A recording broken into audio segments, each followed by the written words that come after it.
Bonjour à tous, première vidéo YouTube. Alors, comme tu l'as vu au titre de la vidéo, aujourd'hui, on va parler de tout ce qui est erreur à éviter quand tu commentes un match. Alors, que ce soit du foot, du basket, du hand, du golf, peu importe, ça marche partout. Les conseils que je vais te donner sont valables, peu importe la discipline que tu commentes. Alors, avant de rentrer dans le vif du sujet, je voulais quand même faire un petit point de pourquoi d'un seul coup passer un format YouTube, sachant que habituellement je fais plutôt du format sur TikTok et Instagram.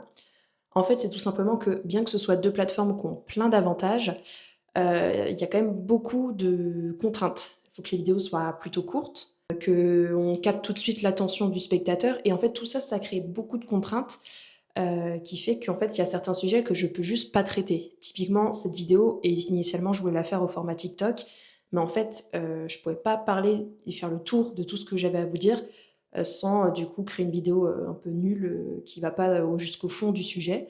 Donc du coup, voilà, pour éviter de me limiter dans certains sujets, j'ai décidé de commencer ce format sur YouTube. Voilà, on verra, ce que ça donne, sur le long terme. Évidemment, je vais continuer à faire des vidéos avant tout sur TikTok et Instagram parce que c'est quand même les plateformes que je privilégie de base. Mais voilà, j'avais envie de pouvoir m'ouvrir d'autres champs des possibles, on va dire, en termes de création de contenu sur le sujet, du sport en général et surtout sur le thème, des commentateurs sportifs. Du coup, voilà pourquoi je fais cette vidéo sur YouTube et pas comme d'habitude sur TikTok ou Insta. On va donc pouvoir rentrer dans le vif du sujet. Bon, pour ceux qui ne me connaissent pas, ça fait actuellement 3 ans, même un peu plus, que je commente bénévolement des matchs de volley professionnels et amateurs. Cette saison, j'ai même commencé à commenter des matchs de basket et de handball. Donc forcément, cette longue expérience, ça m'a permis d'acquérir beaucoup de connaissances et j'avoue aussi que j'ai fait pas mal de boulettes. Mais du coup, j'ai appris de ces erreurs et de ces boulettes et aujourd'hui, je vais vous donner, quelques conseils que j'ai appris, de mes erreurs ou au fil du temps en côtoyant aussi des commentateurs professionnels.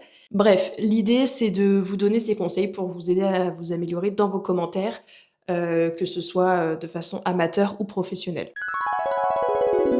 Alors, je fais juste un petit disclaimer et d'ailleurs c'est en quelque sorte un premier conseil. Vos commentaires seront jamais parfaits. Les miens, quand j'ai commencé, ils étaient loin d'être parfaits, actuellement ils ne le sont toujours pas, et ça le sera jamais. Pourquoi? Parce que, les commentaires, c'est trop subjectif pour que ça soit considéré comme parfait ou pas parfait. C'est un peu comme une, musique si vous voulez. En fait, ça dépend des goûts de chacun. Moi, il y a des commentateurs que je vais adorer et que vous allez détester et inversement. Mais il y a quand même certains codes à respecter et certaines choses à éviter de faire pour avoir un commentaire à minima correct. D'ailleurs, ça c'est un truc auquel vous devez être préparé en tant que commentateur, c'est que potentiellement vous allez critiquer pour ça. Alors évidemment, en général, c'est pas les commentateurs qui sont le plus critiqués, hein, qui sont sur un match de sport, tel qu'il soit. Mais c'est vrai que des fois, on peut voir par exemple sur Twitter, enfin X, des gens critiquer les commentateurs. Donc soyez prêts à ça. Donc premier conseil que je peux vous donner, c'est de faire des commentaires que vous-même vous apprécierez écouter. Mais il y aura toujours des gens pour critiquer votre voix, vos propos, vous envoler. Donc autant faire quelque chose que vous-même vous apprécierez. Bref, ça c'est une sorte de conseil bonus avant les vrais conseils. On passe donc au premier conseil.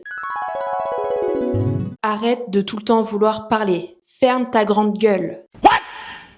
Bon, alors je sais ce que tu vas me dire, mais qu'est-ce qu'elle raconte celle-là? Elle a pété un cap, genre. Je suis commentateur, c'est mon taf de parler. Oui, mais pas tout le temps, et pas n'importe quand, ni n'importe comment. En fait, le piège, c'est de trop parler et du coup de ne pas laisser les téléspectateurs profiter du sport en lui-même. Et en fait, si tu parles par-dessus, les gens peuvent pas en profiter. Mais je vais laisser Christophe Jameau t'expliquer ça. Première qualité d'un journaliste, c'est de savoir se taire.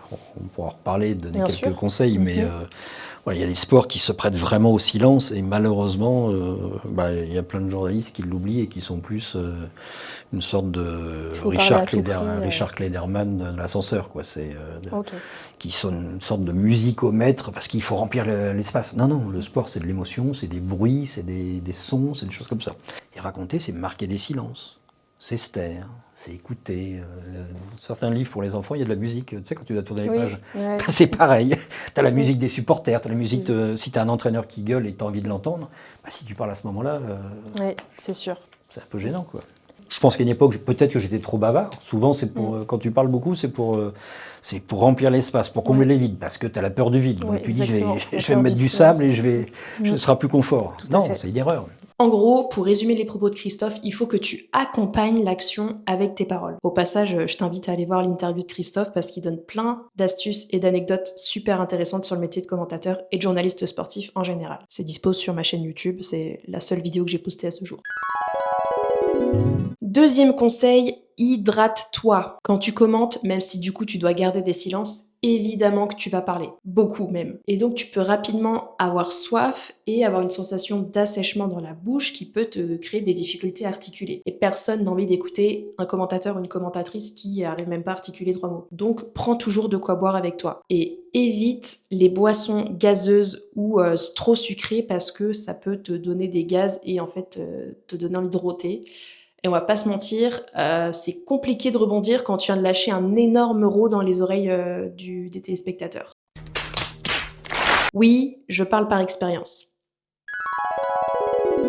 Troisième conseil, reste objectif. Quand tu vas commenter, tu vas sûrement avoir une préférence pour une des deux équipes ou pour certains athlètes. Ou tu peux aussi, comme moi, tout simplement te retrouver à commenter les matchs du club que tu supportes initialement. Donc forcément, il va y avoir des émotions en jeu. Et qu'elles soient positives ou négatives, ces émotions, elles peuvent venir chambouler tes commentaires. Donc même si tu as le droit d'être pour ton club, surtout si tu commentes pour eux, il faut quand même que tu restes objectif dans tes commentaires et que tu sois capable de souligner quand l'adversaire fait une belle action. Il faut surtout pas tomber dans du commentaire de supporter, sinon c'est juste imbuvable. Et surtout, il faut pas oublier qu'en fait, la plupart des gens qui vont regarder ton live, c'est plutôt les supporters adverses. Parce qu'ils ont pas forcément pu faire le déplacement, donc forcément, pour suivre leur équipe, ils n'ont pas trop le choix que de te suivre en live. Donc si tu veux qu'ils passent un bon moment devant tes commentaires, reste objectif et factuel.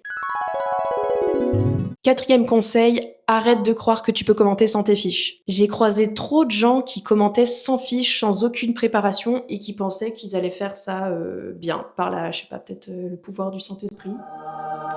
Non, ça marche pas. Alors souvent l'argument avancé c'est « oui, mais je suis à fond le sport, je connais tout du club, je connais les joueurs par cœur. » Ok, c'est très bien et sans doute que ça va t'aider, mais ça fait pas tout. Parce que tes fiches, c'est pas juste un papier pour apprendre des infos sur des athlètes, c'est aussi ton fil d'Ariane dans le labyrinthe de ta mémoire. Parce que avoir une info dans un coin de ta tête, c'est bien, mais être capable de la ressortir au bon moment, c'est autre chose. Je pense que ça t'est déjà arrivé d'avoir révisé un examen et au moment de répondre à la question, impossible de te rappeler de la réponse. Pourtant, tu sais que tu l'as lu, tu peux même savoir sur quelle page de cours c'était, mais impossible de te rappeler de la réponse en elle-même. Et pendant un commentaire de match, ça peut aussi t'arriver. Tu sais que tu as cette info sur le joueur, mais pour X ou Y raison, t'arrives pas à t'en souvenir ou à la ressortir au bon moment, ça peut venir réduire la qualité de tes commentaires et c'est dommage. Et donc tes fiches, ça t'évite d'avoir ce trou de mémoire en direct. Et puis au-delà de ça, dans 99% des cas, c'est rare de tout connaître de base sur le club, l'équipe ou le championnat en lui-même. Donc autant réviser et faire tes fiches correctement. En plus, perso, je trouve ça hyper cool de faire des fiches sur des joueurs. Même si c'est un petit peu chronophage, ça t'apprend plein de choses intéressantes. Voilà, c'était mes conseils du coup pour t'aider à améliorer tes commentaires de match. Alors évidemment, je pourrais encore te donner plein d'autres conseils, mais je pense que c'est les principaux et au vu de mon expérience et de ce que j'ai constaté, je pense que c'était important de remettre les pendules à l'heure là-dessus. Évidemment, si tu veux d'autres tips, anecdotes, ou conseils en général, je t'invite encore une fois à aller voir l'interview de Christophe Jameau que j'ai réalisée il y a un peu plus d'1 mois et demi. J'espère que les conseils t'auront été utiles. Abonne-toi, active la cloche parce que du coup, il va y avoir d'autres formats YouTube plutôt sympas à arriver. Et n'hésite pas aussi à me rejoindre sur TikTok et Insta. Allez, bisous!